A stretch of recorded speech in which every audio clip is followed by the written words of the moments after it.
ఇది మరీ పొరగాల చెవుల పువ్వు పెట్టినట్టే ఉంది ఇది. అంటే ఈయనటోడు అంతా ఎర్రి పప్పలు అన్నట్టు ఉంది ఆయన ఇప్పుడు ఈయన మాట్లాడే మాటలు.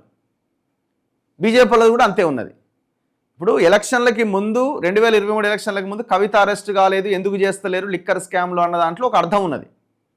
అప్పుడు ప్రజలు కూడా యాక్సెప్ట్ చేసారు. ఇప్పుడు మీరు మాట్లాడుతున్నదాన్ని ఎంతమంది యాక్సెప్ట్ చేస్తారు? కేసీఆర్ని, హరీష్ రావుని, కేటీఆర్ని ఎందుకు అరెస్ట్ చేయలేదంటే మీ పరిధిలో ఉన్న కేసుల విషయంలో ఎంతవరకు ఎవరిని అరెస్ట్ చేసినారు? ఇప్పుడు కిషన్ రెడ్డి దమ్ముంటే అడగాలి. ఏమని అడగాల? నువ్వు దాదాపుగా ధరణి వచ్చిన తర్వాత లక్షలాది ఎకరాల భూములు కేటీఆర్ అండ్ బినామీలు కబ్జాలు పెట్టిరు కదా, ఒక్కదాని మీద నువ్వు యాక్షన్ ఎందుకు తీసుకోవట్లేదు, ఒక్క గుంట భూమి ఎందుకు వెనక్కి తీసుకోలేదని దమ్ముంటే కిషన్ రెడ్డి అడగాడే. కానీ అడగలేడు. ఎందుకంటే ఆయన కూడా భాగస్వామ్యం ఉంది కాబట్టి, బీజేపీది కూడా ఉంది కాబట్టి. బీజేపీది ఉంది, కాంగ్రెస్ది ఉంది, బీఆర్ఎస్ అందరు కలిసే పంచుకుంటున్నారు కదా ఇప్పుడు. అప్పుడు వాడు కబ్జా చేసిండు, ఇప్పుడు కలిసి కూర్చొని పంచుకుంటున్నారు. కాబట్టి వీళ్ళు కూడా మాట్లాడలేని పరిస్థితిలో ఉన్నారు.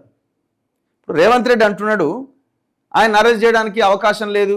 ఇంతకాలం అవకాశం దొరకలేదా మీకు? 22 నెలలు అవుతుంది. ఇంకొక 2 నెలలు అయితే 2 ఏళ్ళు మీరు అధికారంలోకి వచ్చి. అరే అరెస్ట్ పక్కన పెట్టండి. ఇప్పుడు అరెస్ట్ ఎవడు అడుగుతున్నాడు? వాళ్ళు 1,00,000 కోట్లు తిన్నారు, కక్కిస్తామని అన్నారా లేదా? మరి ఏది? మరి ₹1 కక్కించలేకపోతున్నారు కదా. ₹1 ఇది అడగాల కిషన్ రెడ్డి, కానీ అడగలేడు. ఎందుకంటే వాళ్ళు కూడా భాగస్వాములే కాబట్టి.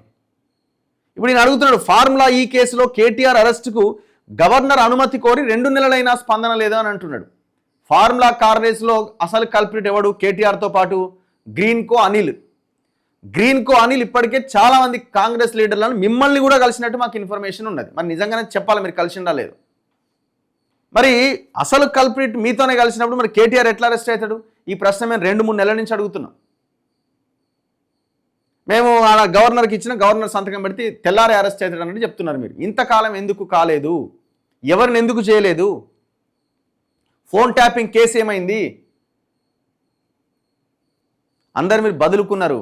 నేను కొట్టినట్టు చేస్తాను, నువ్వు ఏడ్చినట్టు చేయి, ముగ్గురం కలిసి పంచుకుందాం, ఎలక్షన్లప్పుడు కొట్లాడదాం, ఎలక్షన్లప్పుడు మైకులు పట్టుకుందాం, గాంధీ భవన్లో నేను ప్రెస్ మీట్ పెడతా, బీజేపీ ఆఫీసులో నువ్వు ప్రెస్ మీట్ పెట్టు, తెలంగాణ భవన్లో ఆయన అరిచేది ఆయన అరుస్తుంటాడు, ధర్నా చౌకుల దగ్గర మీరు ధర్నాలు చేసుకోరు. ఇట్లాంటప్పుడు మనం ఓపెన్గా జనాలకు ఏదో కలరింగ్ ఇద్దాం కొట్లాడుతున్నట్టు. సాయంత్రం 5 తర్వాత మనం ముగ్గురం అంతా కలుసుకుందాం. ఇదే నడుస్తున్నది తెలంగాణలో. సిస్టమ్ ఇట్లనే ఉన్నది ఇప్పుడు.